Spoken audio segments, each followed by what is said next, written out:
রহমতের নবী ঘুমাচ্ছেন। এই মুহূর্তে কোনো আওয়াজ দেওয়া যাবে না। রহমতের নবী ঘুমান, হাত লাগানো যাবে না, মাথায় কোনো টাচ করা যাবে না। জিবরাইল 600 নূরের পাখা এক পাশে রেখে রহমতের নবীর কদম মোবারকের তলায় গিয়ে একটু পাখা লাগায়া দিলেন। কেউ বলেন জিব্বা লাগাইছেন। রহমতের নবী সজাগ হয়ে গেলেন, তাকায় দেখে জিবরাইল আমিন সামনে বসা। নবী জিজ্ঞাসা করলেন, ভাই জিবরাইল, এই রাত্রে কেন? আবার তাকায় দেখে উপর থেকে আলো দেখা যায়, ছিদ্র, দরজা আটকানো। বলে আপনি কি দরজা দিয়ে ঢুকেন না? কয় না। কোথার থেকে? বলে ছাদ ছিদ্র করে আসছে। উল্টা পথে কেন? আজকে সব ব্যবহার উল্টাই হবে, সব উল্টা হবে। আপনার জন্য এক মহা সুসংবাদ দিয়ে আসছি। আমার আল্লাহ আপনাকে দাওয়াত দিয়েছেন, এখনই রেডি হবেন, আল্লাহর বাড়িতে যেতে হবে। কেমন মজা! এগুলো বুঝবে কে? বুঝবে কে? তেরা আয়না আলমে রঙ্গ বু হে, তেরা আয়না আলমে রঙ্গ বু হে, जिधर दिखता हो उधर तू ही तू है। আরে আল্লাহর মোহাব্বতের বান্দারা, সর্বাবস্থা আমার মালিকের পাওয়ার জন্য পাগল পারা হয়ে থাকেন। অন্তরের মধ্যে একটা আগুন জ্বলতে থাকে। দুনিয়ায় সব পেলাম, কিন্তু আসল মালিকের যদি না পাই, আমার কোনোটাই আর জীবনে সফল হবে না। জিবরাইল আমিন বলেন, নবী রেডি হন, চলতে হবে রবের দরবারে। বোরাক রেডি। নবীকে উঠাইয়া জিবরাইল আমিন চলে গেলেন হাতিমে কাবা। বাইতুল্লাহ দেখছেন যারা, ওই 4 দেয়ালের ঘরের পাশে বুক বরাবর একটা আলাদা দেওয়াল আছে, ছোট, এটা হাতিমে কাবা। পুরাটাই ছিল বাইতুল্লাহর ঘর, পুরাটাই। কিন্তু রসুলের যখন 30 বছর বয়স, ওই বাইতুল্লাহটা ভেঙ্গে নতুন করে উঠাইতে গিয়া টাকা ছিল না। হালাল ভাবে টাকা সবাই ভাগ ভাগ করে দিয়া দেখে পুরাটা উঠানো যায় না, ওটা বাদ দিয়ে এরপরে করছে। কিন্তু ওটাও কাবা, কাবার অংশ। বাইতুল্লাহর মধ্যে 2টা দরজা ছিল। কয়টা? এখন একটা আছে, আর একটা নাই। ওই বরাবর ওই পাশে আর একটা। রহমতের নবীকে হাতিমে কাবায় নিলেন। ওখানে নবী আরেকটু শুয়ে পড়লেন, আবার উঠাইয়া রহমতের নবীকে ঝমঝম কূপের কিনারায় নিয়েছেন। নবীকে চিৎভাবে শোয়াইলেন। নবীজির সিনা মুবারকটা ছিদ্র করে ফেললেন। রহমতের নবীর বুকটা চিরিয়া ভেতর থেকে কলবটাকে বের করলেন, স্বর্ণের পেয়ালার ভেতরে রাখলেন, জমজমের পানি দিয়া ধুইলেন। নবী বলেন, আমি তাকায় তাকায় দেখতেছি, ওখানে জিবরাইল দাঁড়ানো, ওখানে মিকাইল দাঁড়ানো, আমার ডানে 70,000 রহমতের ফেরেশতা দাঁড়ানো, আমার বামে 70,000 রহমতের ফেরেশতা দাঁড়ানো, সামনে রহমতের 70,000 ফেরেশতা দাঁড়ানো, পেছনে 70,000 রহমতের ফেরেশতা দাঁড়ানো। আমি দেখতেছি আমার বুকটা সিরিয়া কলবটাকে বের করে স্বর্ণের পেয়ালায় রাখলেন, আর জমজমের পানি দিয়ে আবার কলবটাকে ধুইলে, এরপরে আবার ভেতরে দিয়া আবার হালকা চাপ দিলে আবার ভালো হয়ে গেল। আমার সেলাই লাগলো না, রক্ত গেল না, ব্যথাও পেলাম না। জিবরাইল কয়, জমজম পানি দিয়ে এবার ওযু বানাইয়া নেন, ওযু বানাইয়া রেডি হয়ে যান। মায়ার নবী জমজমের পানি দিয়া ওযু বানাইছে। ওরে মুফাসসিরিনে কেরাম বলেন জমজম পানি কাউসারের থেকেও দামি। সাহাবায়ে কেরাম প্রশ্ন করলেন, ইয়া রাসূলুল্লাহ, জমজমের কূপের থেকে crore crore million trillion billion পানি হাজিরা নিয়ে যায়, কিন্তু সেই থেকে আজ পর্যন্ত একটু পানি কমেও না বাড়েও না, এই পানিটার তলা কই? রহমতের নবী বলেন, জমজম কূপের তলা হলো হাউজে কাউসারের সাথে লাগানো। জমজম কূপের পানি পান করলে এতটা লাভ, মানুষের পানি পান করলে পিপাসা নিবারণ হয়, ক্ষুধা নিবারণ হয় না। জমজম পানিটা পান করলে ক্ষুধা নিবারণ হয়, পিপাসাও নিবারণ। কেউ যদি জমজমের পানি পান করে, নবী বলেন তুমি এই দোয়া পড়ে পান করো, আল্লাহুম্মা ইন্না নাসআলুকা ইলমান নাফিআ ওয়া রিজকান ওয়াসিআ ওয়া শিফাআম মিন কুল্লি দা। জমজমের পানি পান করো, রোগের ঔষধ। বান্দা তোমার শেফা আল্লাহ দান করবেন, এত পাওয়ারওয়ালা পানি। নবী বলেন ওযু করলাম, এরপরে 2 রাকাত নামাজ আদায় করলাম। মেরাজ সফর শুরু হবে, এখান থেকে একটা সবক, কেউ যদি সফরে বের হও, ওযু সহ বের হও, 2 রাকাত নামাজ পড়ে বের হও। নবী নামাজ কমপ্লিট করে দোয়া করলেন। এবার জিবরাইল বলেন, ইয়া রাসূলুল্লাহ, বোরাক রেডি, উঠেন। নবী উঠবে, কিন্তু বোরাক একটু বাহানা করে, উঠাইতে চায় না। জিবরাইল বলে, বোরাক এমন কেন করো, চিনো?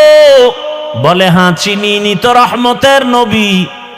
বাহানা করার একটা কারণ, নবী যদি একটু বলতেন আজ আমাকে বাহন উঠবেন, ব্যবহার করবেন, হাসরেও জান্নাতে আমাকে ব্যবহার করবেন, যদি নবী বলতেন আমি একটু খুশি হইতাম। এই কথাটা শোনার জন্য আমি বাহানা করতেছি।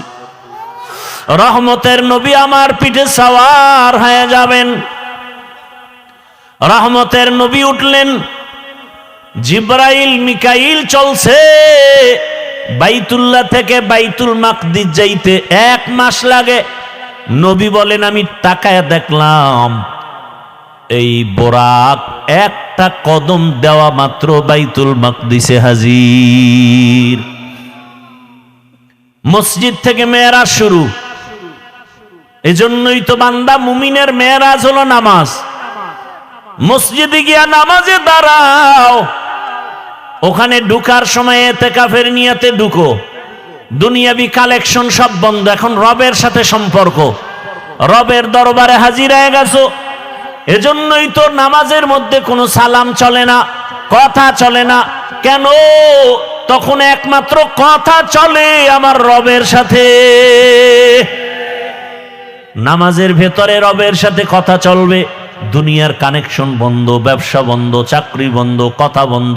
কেউ সালাম দেওয়া জায়েজ নাই, দিলেও নিতে পারবে না। রহমতের নবী বলেন বের হয়ে গেলাম, মাঝখানে আরো জায়গায় জায়গায় দাঁড়াইলাম। প্রথম স্টেশন মদিনাতুল মুনাওয়ারায় নামলাম, 2 রাকাত নামাজ পড়লাম। এরপরে আবার যাইতেছি, মুসা নবীর এলাকা তুর পাহাড় দেখলাম। মুসা নবীর কবরটাও আল্লাহ দেখাইছেন। আমি মুসা নবীর কবরের দিকে তাকায় দেখি মুসা নবী কবরে নামাজ আদায় করতেছি। আল্লাহ রসুল বলছেন সব নবীরা কবরে জিন্দা। আল আম্বিয়া ওয়াহিয়াউন ফি কুবুরিহিম ইউসাল্লুন। সমস্ত নবী রসুল কবরে জিন্দা। আল্লাহ কোরআনে বলেন আমি এদেরকে খানা দেই, রিজিক দেই। এই হাদিসটা আওলাদে রসুল হুসাইন আহমদ মাদনী রসুলের রওজার পার্শ্বে ছাত্রদেরকে পড়াচ্ছেন। ছাত্ররা কয় হযরত, নবী রসুল মসজিদে কবরের মধ্যে নামাজ পড়েন, এটা কেমনে? কয় আমাকে জিজ্ঞাও কেন? যিনি হাদিস কইছেন তিনি তো রওজায় আছে, তাকে জিজ্ঞেস করো।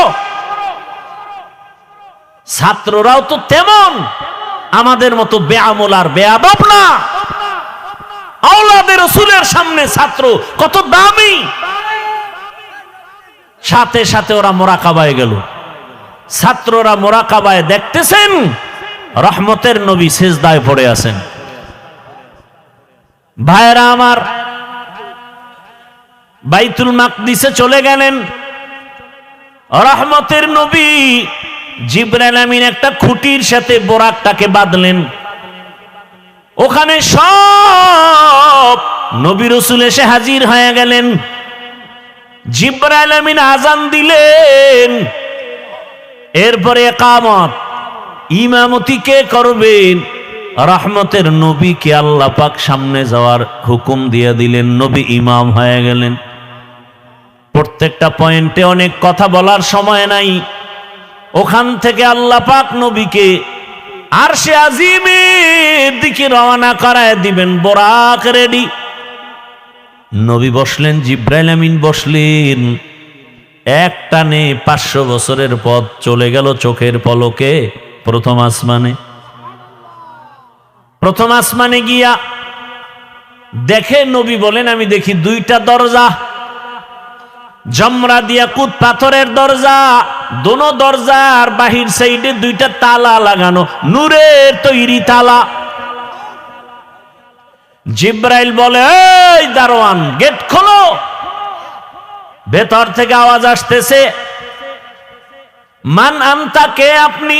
বলে আনা জিবরাইল, আমি জিবরাইল। আমাম্মাক, আপনার সাথে কে? বলে হুয়া মুহাম্মদ সাল্লাল্লাহু আলাইহি ওয়াসাল্লাম। দরজা খোলো। বলে কেন? কয় ভেতরে যাব। দারোয়ান কয় অনুমতি নিয়ে আসা হয়েছে নি? জিবরাইল বলে হ্যাঁ। দারোয়ান বলে চাবি তো আমার হাতে নাই, চাবি তো রহমতের রসুলের হাতে, চাবি তো ইসমে আজম, বিসমিল্লাহ বলবে তো তালা খুলে যাবে। নবী বললেন আমি বিসমিল্লাহ বলা মাত্র দোনোটা নূরের তালা খুলে গেল। ভেতরে ঢুকলাম। নবী বলেন প্রত্যেক আসমানে 2টা করে দরজা আছে। এক দরজা দিয়া বান্দার আমল আরশে আজিমে যায়, আর এক দরজা দিয়া আমার মাওলা বান্দার জন্য রিজিক পাঠায়।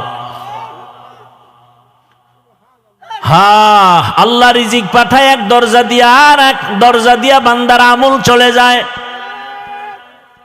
নবীজি বলেন আমি ঢুকলাম, ঘুরে ঘুরে ঘুরে ঘুরে দেখলাম। এরপরে আবার উপরে গেলাম, মহাশূন্য। এরপর 2য় আসমান, সেখানেও 2 দরজা, নূরের তালা। এখানেও জিবরাইল অনুমতি চাইল। এভাবে করতে করতে 7ম আসমানে চলে গেলাম। 7ম আসমানে গিয়ে দেখি একটা নূরের ঘর, যাকে বলে বাইতুল মামুর। 70,000 রহমতের ফেরেশতারা তাওয়াফ করে।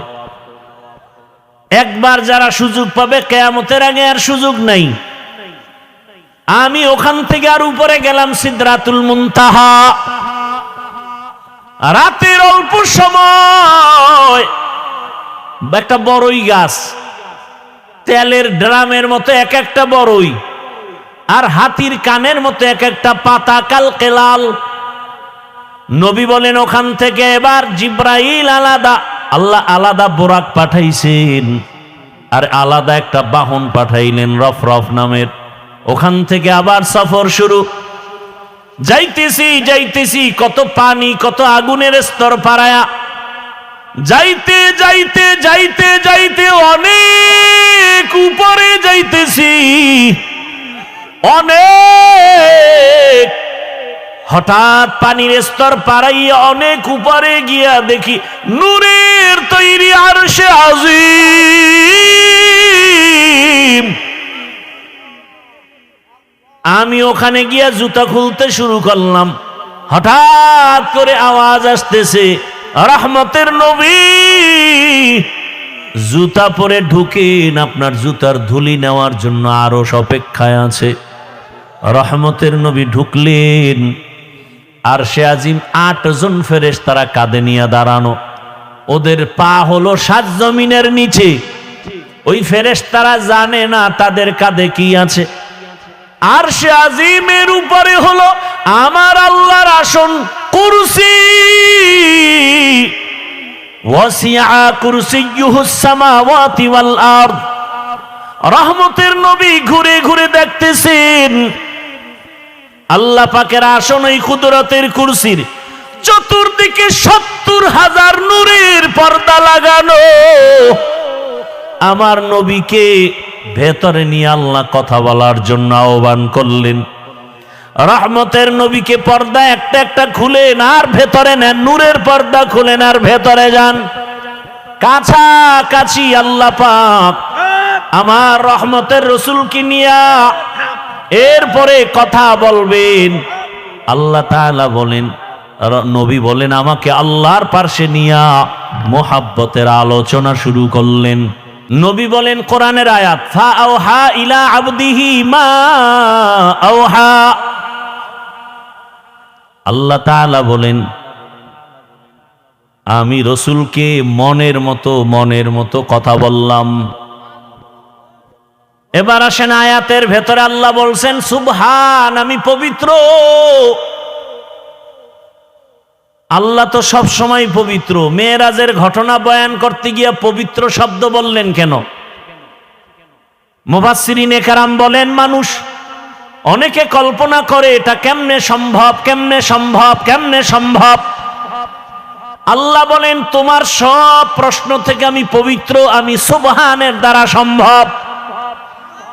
দুনিয়ার সবাই বলে অসম্ভব, সুবহান তার দ্বারা কি সম্ভব। ঈসা নবীকে জমিন থেকে দ্বিতীয় আসমানে যদি মাওলায় নিতে পারেন, আমার রসুলকে পারবেন না? পারেন না? মুসা নবীকে আমার আল্লাহ তুর পাহাড়ে নিয়ে কথা বলায় বেহুশ করাতে পারেন। ইউনুস নবীকে মাছের পেটে নিয়ে আবার যদি ফিরায় দিতে পারেন, তাহলে আমার রসুলকে আরশে নেওয়া অসম্ভব। আল্লাহ বলেন সুবহান, আমি পবিত্র, সত্তার জন্য সম্ভব।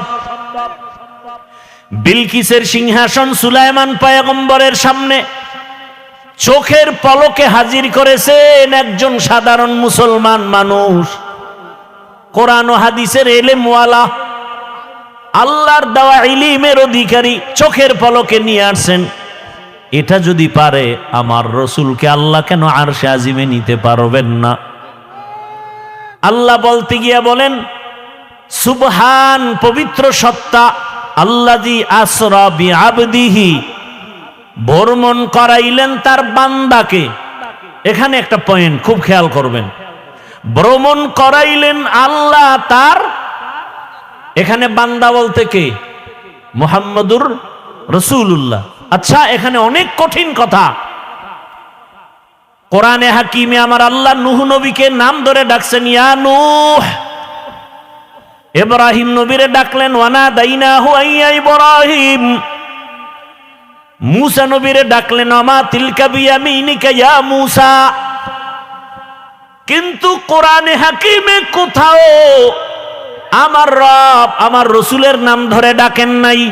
খুব খেয়াল করিয়েন, আল্লাহ পাক আমার নবীকে যত জায়গায় ডাকছেন সম্মান সূচক শব্দ দিয়ে ডাকছেন, ইয়া আইয়ুহাল মুজাম্মিল কুমিল লাইলা ইল্লা কলিলা, ইয়া আইয়ুহাল মুদ্দাসসির কুম ফাআনজির ওয়া রাব্বাকা ফাকাব্বির ওয়া সিয়াবাকা ফাতাহহির।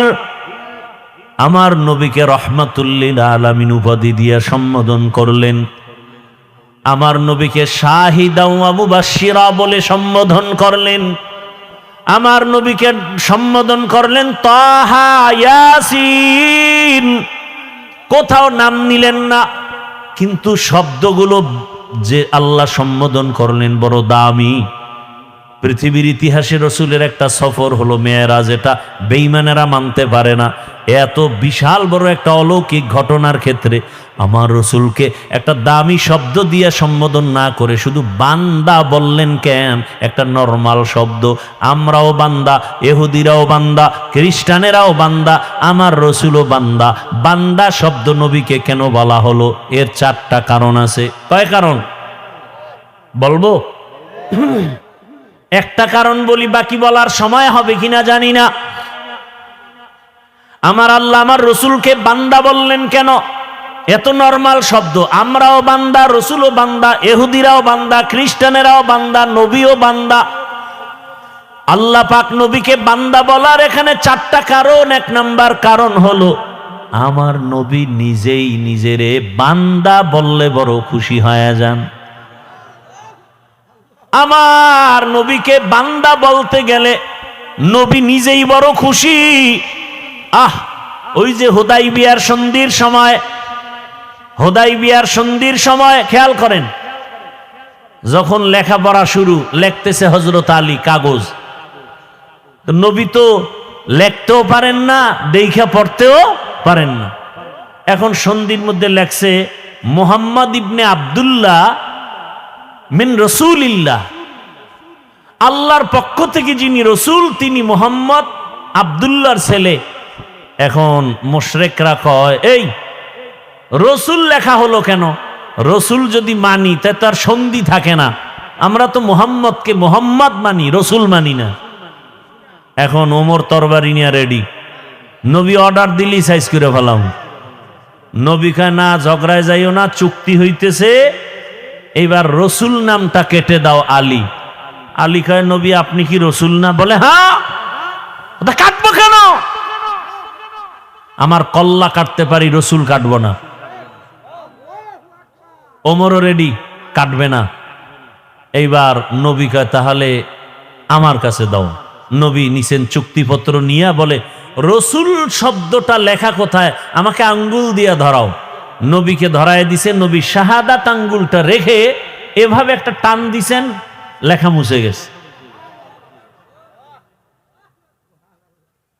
নবীজি নিজের বান্দা বললে বড় খুশি হয়, কারণ আম্মা জান আয়েশা রাদিয়াল্লাহু আনহা একদিন রহমতের নবীকে জিজ্ঞাসা করেন, ইয়া রাসূলুল্লাহ, আপনি এত কষ্ট করেন, ইবাদত করেন, পা ফুলে যায়, এত পরিমাণ রসুল ইবাদতে সময় কাটান, পা ফুলে যায়। নবীজি কি বললেন জবাবে? আফালা আকুনা আবদান শাকুরা, ও আয়েশা, আমি কি আল্লাহর শুকরগুজার বান্দাদের মধ্যে অন্তর্ভুক্ত হব না? তাহলে নবী নিজেকে বান্দা বললে কি হয়? খুশি হয়। এই জন্য দেখছেননি ওই আরশে আজিমের মধ্যেও নবীকে বান্দা বলা হলো। ফাআওহা ইলা আবদিহি মা আওহা, আল্লাহ বলেন আমার বান্দার কাছে আমি ওহী নাজিল করলাম, যা বলার বলছি, এটা আর গোপন প্রকাশ না। এবার আরো মজার কথা, নবীর জিগে আপনি যে আমার বাড়ি আসছেন, হাদিয়া নিয়ে আসা দরকার না? কি নিয়ে আসছেন? নবী বলেন আত্তাহিয়াতু লিল্লাহ ওয়াসসালাওয়াতু ওয়াত-তাইয়্যিবাত,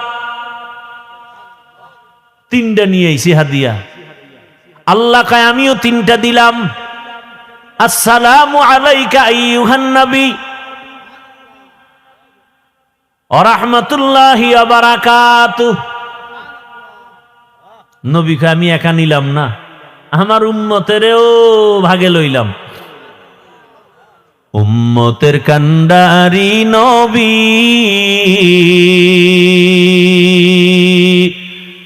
কাঁদছেন উম্মতের লাগি, এখনো কাঁদেন নবীজি শুয়ে মদিনার পানে। নবী বিনে কে তারাবে পুলসিরাত মিজানে, নবী বিনে কে তারাবে পুলসিরাত মিজানে। রহমতের নবী যখন বললেন আমার উম্মতেরও শামিল করি, আসসালামু আলাইনা কেন না কেন, ওয়া আলা ইবাদিল্লাহিস সালিহিন। এইবার আল্লাহ কয়, এই ফেরেশতারা শুনছুনি এখানে আমার বন্ধু কি বলছে? কয় হ্যাঁ। তোরাও সাক্ষী দে। ফেরেশতারাও বলল আশহাদু আল্লাহ ইলাহা ইল্লাল্লাহু ওয়া আশহাদু আন্না মুহাম্মাদান। কারা কইছে এই কথা? ফেরেশতারা। খেয়াল করেন কিন্তু, আশহাদু আল্লা ইলাহা ইল্লাল্লাহু আন্না মুহাম্মাদার রাসূলুল্লাহ, মুহাম্মাদান কইয়া ফেরেশতারা থেমে গেছে। মুহাম্মাদান আবদুহু ওয়া রাসূলুহু। এখন কয় আল্লাহ কয় ফেরেশতারা থামলা কেন? কয় কি বলমু? রাসূলুহু কয় না। কি বলবা? কয় আবদুহু বলো আগে, পরে রাসূলুহু। কারণ আমার হাবিব নিজেকে বান্দা বললে খুশি হয়। এজন্য আব্দুহু আগে বলো, রসুলুহু পরে। আমার বন্ধুরটা আগে আনো, আমারটা পরে নাও। আমার বন্ধু চায় বান্দা বলি, আর আমার থেকে দেওয়া রসুল। বন্ধুরটা আগে লাগাও আব্দুহু, পরে আমারটা লাগাও অরসুলু। নবীকে আল্লাহ বান্দা বলার কারণ আর একটা হলো। দ্বিতীয় কারণ, দুনিয়াতে আল্লাহ মানুষ বানাইছেন, বান্দার সাথে মালিকের সাথে একটা মোহাব্বতের মিলন মেলা আছে, একটা সূত্র আছে। কেন আল্লাহ মানুষ বানাইছেন? ইবাদতের জন্য। যারা ইবাদত করে তাদের বলে বান্দা, আব্দ। আর যার ইবাদত করে তিনি হলেন মাবুদ। আর কাজের নাম ইবাদত।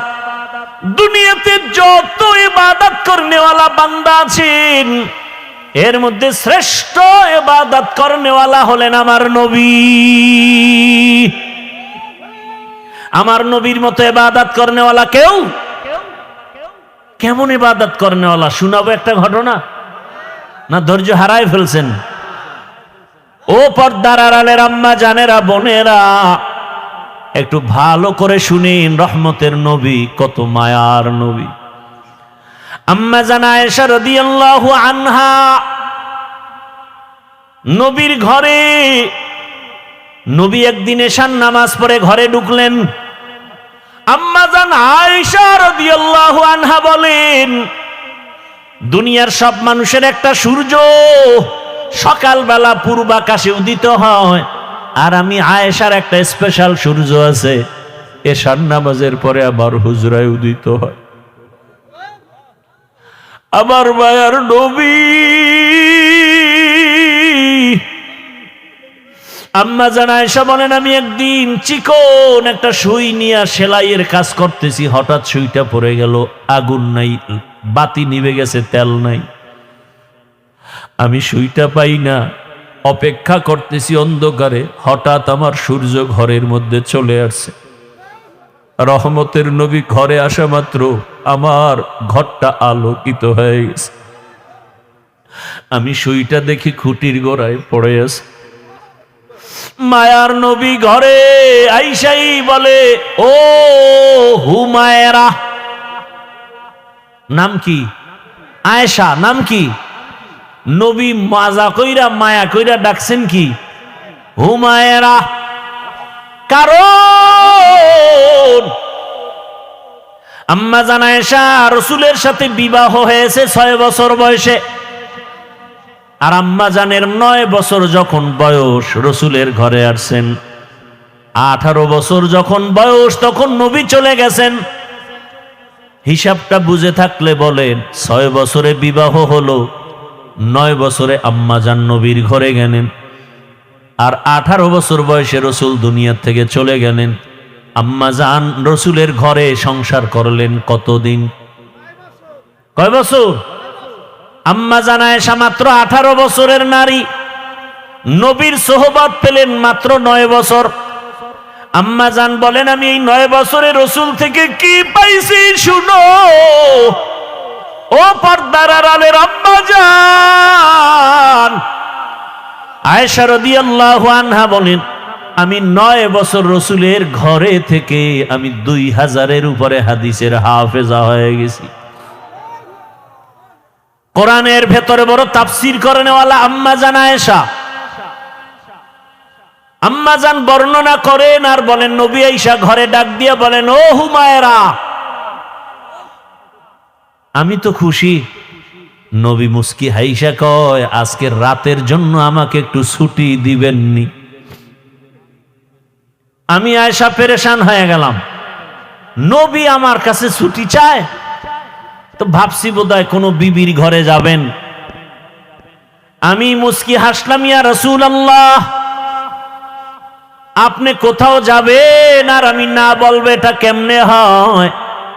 কারণ আমার আব্বা আবু বকর আপনাকে জোর করে আমাকে দেন নাই। আপনার ঘরে আমি আয়েশা আসার পেছনে আমার আল্লাহর ইশারা। ইয়া রাসূলুল্লাহ, আপনাকে সময় দিব না মানি? আম্মা জান আয়েশা বলেন, আমি ভাবতেছি নবী বোধহয় কোথাও যাবেন, কিন্তু না, আমি শুইয়া পড়লাম আগের অভ্যাস অনুযায়ী। রহমতের নবীকে দেখি চুপচাপ, কোথাও যান না, কি যেন ভাবতেছেন একা একা। আমি শুইয়া ঘুমানের বাহানায় চুপ করে আছি, দেখি মায়ার নবী কি করেন। আম্মা জান আয়েশা বলেন, আমি দেখি রহমতের নবী মালিকের মোহাব্বতের নামাজে দাঁড়ায় গেলেন।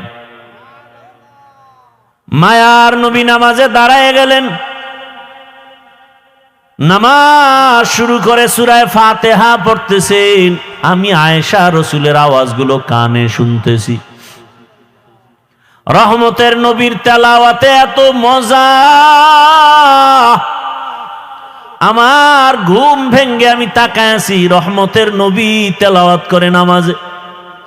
কিন্তু আমি আবার ভয় পেয়ে গেলাম। আমি জীবনে যতবার দেখছি রাসূল নামাজ আদায় করে, কিন্তু আজকে দেখি ভিন্ন। রহমতের নবী নামাজে অঝোর ধারায় কান্না করতেছেন, কান্না কান্না, দাড়ি ভিজে ভিজে চোখের পানি পড়ে। নবী তেলাওয়াত করে আর কাঁদেন। কোরআনে হাকিমের বড় সূরা সূরা বাকারা তেলাওয়াত শুরু করলেন। মনে করলাম অর্ধেক গিয়া রুকুতে যাবেন, কিন্তু দেখি না, নবী কাঁদেন আর তেলাওয়াত করেন। করতে করতে পুরা সূরা বাকারা, এত বিশাল সূরাটা শেষ করে ফেললেন। ভাবলাম এবার নবী রুকুতে যাবেন, দেখি না, পরের সূরাটাও শুরু করলেন। নবী তেলাওয়াত করতেছেন আর কান্না করতেছেন। এর পরের সূরাটাও তেলাওয়াত করলেন। অঝোর ধারায় রাসূলের কান্না। আমি আয়েশা ভয় পেয়ে গেলাম, মনে হয় রহমতের নবী জীবনের শেষ নামাজ বুঝি আদায় করতেছে। এত কান্না। রহমতের নবী মাত্র প্রথম রাকাতে এতগুলো সূরা পড়িয়া দীর্ঘ সময়, রাত অনেক পার হয়ে গেল, নবী সবে মাত্র রুকুর মধ্যে গেলেন। ভাবলাম নবী রুকু তাড়াতাড়ি করবেন। নবীকে জীবনে আমি এত দেরি করতে দেখি না, এত দেরিতে রুকুতে গেলেন আর দেরি করলেন। ভাবলাম মনে হয় নবী উঠবেন না। অনেক সময় পার হয়ে গেল, কান্না তো বন্ধ নাই। এক পর্যায়ে রাসূল দাঁড়ায় গেলেন। রুকু থেকে দাঁড়াইয়া কান্না অবস্থায় আবার সিজদায় চলে গেলেন। মাত্র প্রথম রাকাতের প্রথম সিজদায় গিয়া নবী এত মায়ার কান্না শুরু করলেন। নবী মাথা উঠান না। আমি ভয় পেয়ে গেলাম, নবীর জীবনের শেষ নামাজ নাকি। আমারও ভয়। রহমতের নবী প্রথম রাকাতের প্রথম সিজদায় পড়ে আছেন, কান্না। নবী মাথা উঠান না, উঠান না, উঠান না।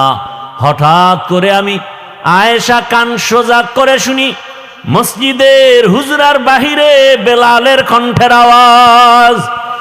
বেলাল ডাক দেয় প্রতিদিন, আজও ডাক দিয়া কয়, ইয়া রাসূলুল্লাহ, আজ নামাজের ফজরের সময় কাছে, তাড়াতাড়ি প্রস্তুতি নেন ফজরের নামাজ আদায় করার জন্য। নবী এখনো প্রথম রাকাতের প্রথম সিজদায় পড়ে কান্না করেন, এখনো দ্বিতীয় সিজদা করেন নাই, দ্বিতীয় রাকাতও পড়া হয় নাই। রহমতের নবীর কান্না মনে হয় পুরা ঘর নামাজের জায়গা ভিজে গেল। রহমতের নবীকে আমি জিজ্ঞাসা করি, ইয়া রাসূলুল্লাহ, আপনি এত কাঁদেন, আপনার তো কোনো গুনাহ নাই, আপনাকে প্রায় দেখি আপনি কান্না করেন। আমার নবী বলেন, আয়েশা, আমার কলিজায় কত ব্যথা তুমি জানো না রে আয়েশা। রহমতের নবী বললেন, ইয়া রাসূলুল্লাহ, আপনার জীবনে তো বহু কষ্টের কথা শুনছি, এমন কোন কষ্ট আছে নাকি যে বারবার আপনার দিলের মধ্যে আঘাত করে? মায়ার নবী কান্না করে কয়, আয়েশা, জীবনের কষ্টের কথা শেষ করা যাবে না রে আয়েশা। 3টা বছর পর্যন্ত আমার কওমের লোকেরা গৃহবন্দী করে রাখছে, পানি দেয় নাই, খানা দেয় নাই, গাছের পাতা চাবাইয়া চাবাইয়া পেটের ক্ষুধা নিবারণ করেছি, পেটে পাথর বেঁধেছি। ও আয়েশা, এত কষ্টের মাঝে আমার সব থেকে বেশি মনে পড়ে তায়েফের জমিনের পাথরের আঘাত। আমি যখন কালেমার দাওয়াত নিয়ে তায়েফের জমিনে চলে গেলাম, ওই তায়েফের বেঈমানেরা ছোট ছোট বাচ্চাদেরকে লেলিয়ে দিয়েছে। ওই তায়েফের ছোট ছোট বাচ্চাগুলো পাথর হাতের মধ্যে নিয়ে আমার শরীরে বসা পড়ে না, বাসি পড়ে না রে আয়েশা। ওই তায়েফের ময়দানের ছোট ছোট বাচ্চাগুলো এত জোরে জোরে পাথর মেরেছে, মনে হয় যেন পাথরের আঘাতে বৃষ্টির মতো আমার শরীর থেকে রক্ত পড়িয়া জুতা মোবারক আটকে গেছে। আমার ওই কাফেরদের বাচ্চাদের পাথরের আঘাত আমার শরীর থেকে রক্ত পড়িয়া জুতা আটকে গেছে, আমি সহ্য করতে পারি নাই। আসমান থেকে আমার আল্লাহ জিবরাইলের পাঠায় কয়, যাও যাও, আমার মায়ার নবী কান্না করলে আমি আল্লাহ সহ্য করতে পারি না। জিবরাইল আমিন আসি আমাকে বলে, নবী আপনি কাঁদিয়েন না, আমার মাওলা সহ্য করতে পারেন না, আপনি এখন অর্ডার দেন তায়েফের জমিন উল্টায়া ধ্বংস করে ফেলি। মায়ার নবী বলে, ভাই জিবরাইল ওদের মারিও না, ওরা জানে না আমি কেমন, ওরা জানে না আমি কেমন, আমি কত বড় অসহায়, আমি কত বড় ইয়তীম। এই তায়েফের মানুষ জানে না আমি যে বাবা হারা সন্তান। আমি দুনিয়াতে আসি একবারও বাবা বলে ডাক দিতে পারি নাই। বাবার আদর থেকে আমি বঞ্চিত, মায়ের আদর থেকে আমি বঞ্চিত। ও জিবরাইল এদের মারিও না। ও আয়েশা, ওই তায়েফের কথা মনে পড়লে আমি আর সহ্য করতে পারি না রে আয়েশা। আমার শরীর থেকে কি পরিমাণ রক্ত জমিনে পড়ে গেছিল। আমি অসহায়, আমার বাবা নাই, আমার মা নাই, দাদাও চলে গেছে। এত কষ্টের জীবন আমার রব আমাকে এত আদর করেছেন। ওই মা হারা বাবা হারার ভেতর আমি আমার রবেরে ভুলি নাই। ও পর্দার আড়ালের মা বোনেরা, ও বৃদ্ধ বাবাজিরা, ও যুবক বাবারা, এই ময়দানে কত আল্লাহর বান্দা আছো, মা নাই, বাবাও নাই। আজকে মা হারা বাবা হারা সন্তানের কলিজায় কত আঘাত। এই মা বাবার চোখের পানি আর দোয়া ছাড়া মানুষ হওয়া সম্ভব না রে বাবা। ওই মায়ের চোখের পানি, বাবার চোখের পানি আর কষ্ট আজ আল্লাহ চেয়ারে বসাইছেন। ওরে মা বাবার জীবনের কষ্টের ঋণ আদায় করা যাবে না রে সন্তান। আমার মায়ার নবী কাঁদেন মা হারা বাবা হারা হয়ে। ও এতিম সন্তানেরা, ওই মা বাবার চেহারাটাও কি মনে পড়ে না? কবরের মধ্যে রেখে কেমনে আরামে ঘুমাও। তোমার আমার মা জীবনে কত কষ্ট করেছে, একটু চোখ বন্ধ করে খেয়াল করো বাবারা। ও যুবকেরা, বৃদ্ধ বাবাজিরা, পর্দার আড়ালের মা বোনেরা, ওই আমার মালিকের ভুলে গেছেন। কোন দিন যেন মালিক ডাক দেয় আর থাকা যাবে না। ওই মা বাবার জন্য চোখের পানি ছেড়ে দোয়া করেন। কত বাবা এত কষ্ট করে করে সন্তানকে বড় বানাইছেন। এক সময় বাবা চাল কিনতে পারে নাই, ডাল কিনতে পারে নাই। কত বাবার মনে চাইতো ইলিশ মাছ খাবে, কিনার মতো টাকা ছিল না। কত মায়ের অন্তর চাইতো বেদানা আঙ্গুর খাবে, কেনার টাকা ছিল না। আজকে সন্তান তোমার ঘরে মাছের অভাব নাই, ফলের অভাব নাই, কিন্তু ওই মাছ আর ফল কে খাবে? মা বাবায় সাদা কাপড়ের প্যাকেট হয়ে কবরে পড়ে আছে। ওরে তুমি শীতের রাতে ঘুমাইলে মা ঘুমাইতেন না, রাতের গভীরে আসিয়া দেখতেন সন্তানটার মশারি নাই, শীতের ভেতরে গায়ে কম্বল নাই, মা বারবার কম্বল উঠায় দেয়, মশারি টানায় দেন। আজকে ওই মা বাবাকে ঠান্ডা মাটির মধ্যে রেখে যারা আরামে ঘুমাও, ওই মায়ের চেহারাটাও কি মনে পড়ে না? বাবার কথা কি মনে পড়ে না? ওই মা বাবার ঋণ আদায় কেমনে করবা? চোখের পানি ছেড়ে আল্লাহর কাছে কান্না করে দোয়া করো। আর যার মা বাবা বেঁচে আছে, ও আমার যুবক বাবারা, দোয়া নিও। ওই মা বাবার দোয়া ছাড়া জীবনের সফলতার দরজা খুলবে না রে বাবা। ও আমার কলিজার যুবক, ওই মা বাবারে কষ্ট দিও না রে বাবা। যদি বাবাকে পাও, হাতটা ধইরা দোয়া নেওয়ার চেষ্টা করিও। এই রত্ন হারায় গেলে আর জীবনে পাওয়া যাবে না। ওই বাবারে পাইলে দোয়া নিও, জীবনের সফলতার দরজা খুলে যাবে। মায়েকে পাইলে ঘরে গিয়া মাকে বলিও, মা জীবনে কত বেয়াদবি করেছি, তুমি গোপনে কষ্ট পেয়ে কান্না করেছো, আজ তওবার নিয়ত করেছি আর বেয়াদবি করব না, তুমি আমার মাথায় হাতটা দিয়া দোয়া করে দাও। মাকে যদি বলতে পারো, দেখবা মায়ের চোখের কোঠায় পানি।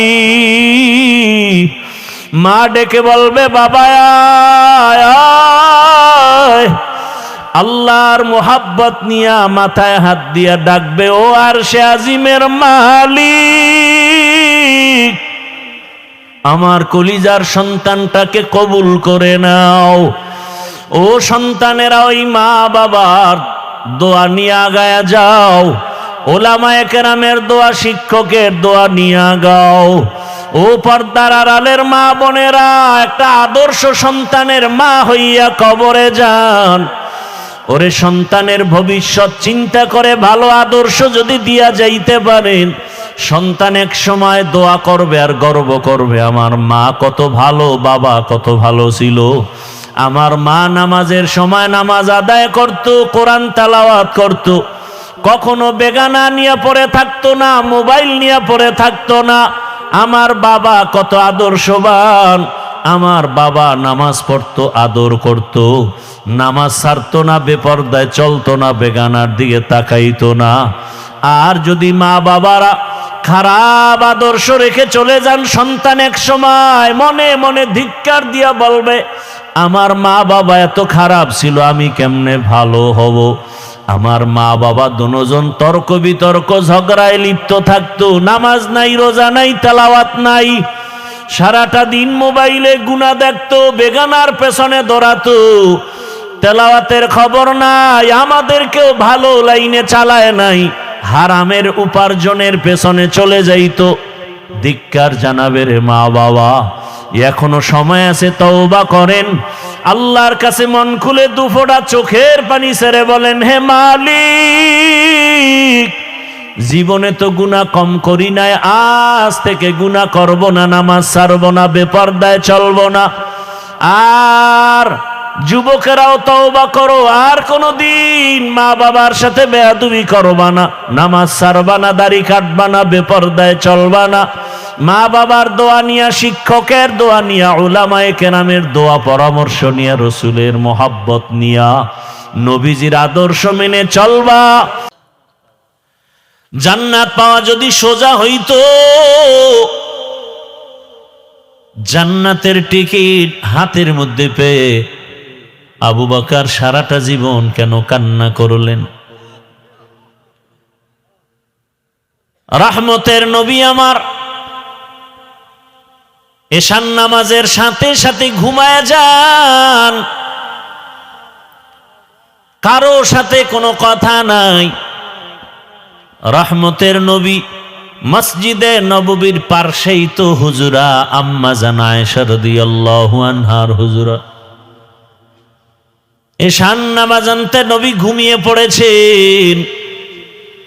আম্মা জান আয়েশা রাদিয়াল্লাহু আনহার হুজরার ভেতরে নবী বলেন, আমি যখন ঘুমায়া যাই আমার চোখ যদিও বন্ধ হয়, আমার কলব কখনো ঘুমায় না। আমার কলব অল টাইম জিন্দা। আমার ঘুম যখন চেপে আসলো, হঠাৎ ঘুমের মাঝে কান্নার আওয়াজ,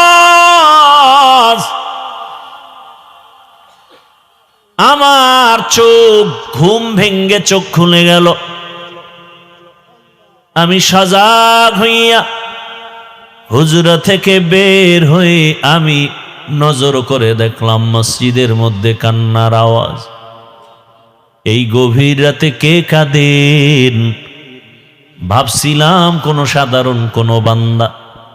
তাকায় দেখি আমার কলিজার সাহাবী, জান্নাতের 1 নাম্বার সাহাবী আবু বকর নামাজে দাঁড়ায় দাঁড়ায় কান্না করে। আবু বকরের এই পরিমাণ কান্নার আওয়াজ, যেই কান্নার আওয়াজে আমি রহমতের নবীর ঘুম ভেঙ্গে গেল।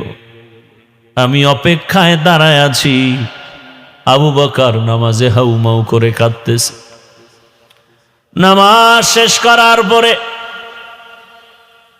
আবু বকর তাকায় দেখে রহমতের নবী দাঁড়ায় আছেন। আবু বকর বেকারার হয়ে রহমতের নবীর সামনে বিনয়ের সাথে বললেন, ইয়া রাসূলুল্লাহ, আমাকে মাফ করে দেন, বেয়াদবি করে ফেলেছি। আমার কান্নার আওয়াজ বুঝি আপনার ঘুম ভেঙে গেছে, আমাকে আপনি মাফ করে দেন। রহমতের নবীর যেই শরীর মোবারক একটা মশা পড়ে না, মাছি পড়ে না। রহমতের নবী ঘুমায় যায়, আমার কান্নায় ঘুম ভেঙ্গে যাবে তো ভাবার না। রহমতের নবী বলেন, হে আবু বকর, নামাজের ভেতরে কেন কাঁদছেন? আবু বকর বলেন, ইয়া রাসূলুল্লাহ, হাসরের ময়দানের কথা আমার মনে পড়েছে, জন্য কান্না করেছি। জান্নাতের টিকিট হাতের মধ্যে পাওয়ার পরেও আবু বকর সারা জীবন কেন কাঁদছেন? আর আপনার আমার তো নামাজ নাই, তেলাওয়াত নাই। যেইভাবে নামাজ আল্লাহ চায় ওভাবে দিতে পারি না, না রুকু আছে না সেজদা আছে। নামাজে দাঁড়াইলে দুনিয়ার পেরেশানি অন্তরে চেপে বসে। এই নামাজ দিয়া জান্নাতে যাওয়া যাবে না। আবু বকর বলেন, ইয়া রাসূলুল্লাহ, কোরআনের একটা আয়াত পড়েছি আর কান্না করেছি। কোন আয়াত? আবু বকর বলেন, ইন্নাল্লাহা আশতারা মিনাল মুমিনিনা আনফুসাহুম ওয়া আমওয়ালাহুম বিআন্না লাহুমুল জান্নাহ।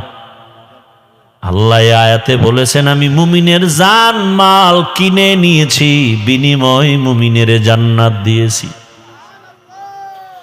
রহমতের নবী বলেন, এটা তো খুশির কথা, এখানে কান্নার কি আছে?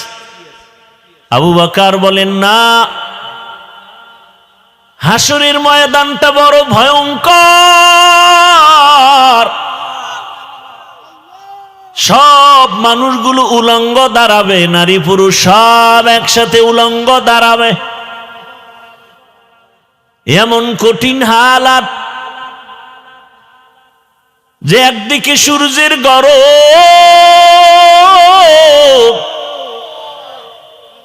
আবার জাহান্নামের চিৎকারের আওয়াজ। ওদিকে নবী আপনিই বয়ান করে কান্না করে বলেছেন, আল্লাহ রাগ হয়ে যাবেন। এমন কঠিন সময় হাসরের মাঠে নবীরা পর্যন্ত ভয়ে কান্না শুরু করবেন। আদম নবী কাঁদবেন, মূসা নবী কাঁদবেন, ইব্রাহিম নবী কাঁদবেন। ওই কঠিন সময় আল্লাহর আদালতে যদি আমাকে ডাকা হয়, আবু বকর আমার জানমাল আমি নিয়ে তোমার জানমাল নিয়ে জান্নাত দিয়েছি, বিনিময়ে কি পুঁজি নিয়ে আসছো বলো। আমি যদি বলি ও দয়ার মালিক নামাজ রোজা তেলাওয়াত নিয়ে আসছি, আল্লাহ যদি বলেন যেইভাবে নামাজ চাইছি ওভাবে নামাজ পড়তে পারো নাই, যেভাবে জিকির চাইছি ওইভাবে মজা করে জিকির করতে পারো নাই, যেভাবে তেলাওয়াত চাইছি হক আদায় করে তেলাওয়াত করো নাই, আজ তোমার জানমাল নিয়ে তুমি জাহান্নামে যাও, আমার জান্নাত আমারে ফিরায়া দাও। ও রহমতের নবী, ওই দিন আমার কি উপায় হবে? হক আদায় করে নামাজও পড়তে পারলাম না, তেলাওয়াত করতে পারলাম না। আবু বকরের যদি এমন হালাত হয়, আপনার আমার কি উপায় হবে চিন্তা করা উচিত। আপনার আমার কি উপায় হবে চিন্তা করা উচিত। আল্লাহ হেদায়াত দান করুন। জীবন ভরই তো ঘুমায় কাটাইলেন, একটা রাত আল্লাহর জন্য দিছেন, আল্লাহ চাইলে পারবেন দিতে? দেখাতে পারবেন যে আল্লাহ তোমার জন্য একটা রাত ঘুমাই নাই? অন্তত এরকম কোরআনের বাগান আল্লাহওয়ালাদের মজলিসে যদি বসতে পারেন, নিয়তটাকে খালেস করে বসবেন, চোখের পানি নিয়ে বিদায় হবেন, আল্লাহ তাআলা এরকম এক প্যান্ডেল মজলিস আরশে আজিমে ফেরেশতা দ্বারা মিলায়া রাখছেন। ওখানে আমাদের গুণগান হচ্ছে আরশে আজিমে। আল্লাহ ফেরেশতাদেরকে বলতেছেন, এমদাদিয়ার ময়দানে যে মানুষ এত ঠান্ডা শীতের মধ্যে বসে আছে, টাকা চায় না, বাড়ি চায় না, গাড়ি চায় না, ফেরেশতারা আমি জানি ওরা কি চায়। ফেরেশতারা বলে আল্লাহ আপনাকে চায়, জান্নাত চায়, জাহান্নাম থেকে তারা মুক্তি চায়। আল্লাহ বলেন ফেরেশতারা সাক্ষী থাক, ওই ময়দানের সব মানুষের গুনাহগুলো আমি মাফ করে দিলাম। আতিনা ফি দারে দুনিয়া না হাসান, আতিনা ফি দারে উকবা না হাসান, ইয়া গিয়াসাল মুস্তাগীসি নাহদিনা লাফতিখারা বিল উলুমে ওয়াল গিনা, হর গরিদে নেকো তু তৈয়ার হ্যায়, जो न मांगे उससे तू बेजार है। সূরাটার নাম বনি ইসরাইল। আল্লাহ তাআলা রসুলকে, গোটা দুনিয়ার মানুষকে আল্লাহ বানাবার আগেই সিদ্ধান্ত নিলেন মানুষ হবে সৃষ্টির শ্রেষ্ঠ জাতি, মানুষের মতো দামি আর কোনো প্রাণী হবে না। সিদ্ধান্ত নিয়ে আল্লাহ মানুষ সৃষ্টি করলেন, এরপরে দুনিয়াতে পাঠালেন। পাঠানোর পর এই শ্রেষ্ঠত্ব ধরে রাখার জন্য দুইটা ব্যবস্থা দিলেন, যেই দুই ব্যবস্থা ধরে রাখলে মানুষ দুনিয়াতেও বাদশা হবে, কিয়ামতেও বাদশার হালাতে জান্নাতে যাবে। দুই ব্যবস্থার এক ব্যবস্থার নাম ব্যক্তি, আল্লাহর নির্দিষ্ট করা বান্দা। দ্বিতীয় হলো আল্লাহর দেয়া কিতাব। আল্লাহ যত ব্যক্তি পাঠাইছেন মানুষকে শান্তির ঠিকানা বুঝায় দেওয়ার জন্য, এই ব্যক্তিদের মধ্যে শ্রেষ্ঠ ব্যক্তি হলেন রাহমাতুল লিল আলামিন। আর আল্লাহ যত কিতাব দিয়েছেন, এই কিতাবের মধ্যে শ্রেষ্ঠ কিতাব হলো কোরআনুল কারীম। রহমতের নবী এবং কোরআন। দুনিয়ার মধ্যে যত ব্যক্তি শ্রেষ্ঠ হলেন রহমতুল লিল আলামিন। আর দুনিয়াতে যত কিতাব আছে, শ্রেষ্ঠ কিতাব হলো কোরআনুল কারীম। আমার রহমতের নবী কোন কোন কারণে শ্রেষ্ঠ, শুধু আয়াতগুলো যদি তেলাওয়াত করি ঘন্টাকে ঘন্টা চলে যাবে। আমার নবী যে শ্রেষ্ঠত্বের আয়াত আল্লাহ দিছেন, ইন্না আতাইনাকাল কাউসার ফাসাল্লি লিরাব্বিকা ওয়ানহার ইন্না শানিআকা হুয়াল আবতার। নবীজিকে আল্লাহ কাউসার দান করেছেন শ্রেষ্ঠত্বের একটা কারণ। নবীজিকে আল্লাহ এত মর্যাদা দান করেছেন তার আর এক কারণ, আর এক আয়াতে ওয়ামা আরসালনাকা ইল্লা রাহমাতাল লিল আলামিন। রহমতের নবী শ্রেষ্ঠ কেন তার আর এক কারণ, মা কানা মুহাম্মাদুন আবা আহাদিম মির রিজালিকুম ওয়ালাকিন রাসূলুল্লাহি ওয়া খাতামান নাবিয়্যিন। রহমতের নবী শ্রেষ্ঠ হওয়ার আরো কারণ, ইন্না আরসালনাকা শাহিদাও ওয়া মুবাশশিরাও ওয়া নাযীরা।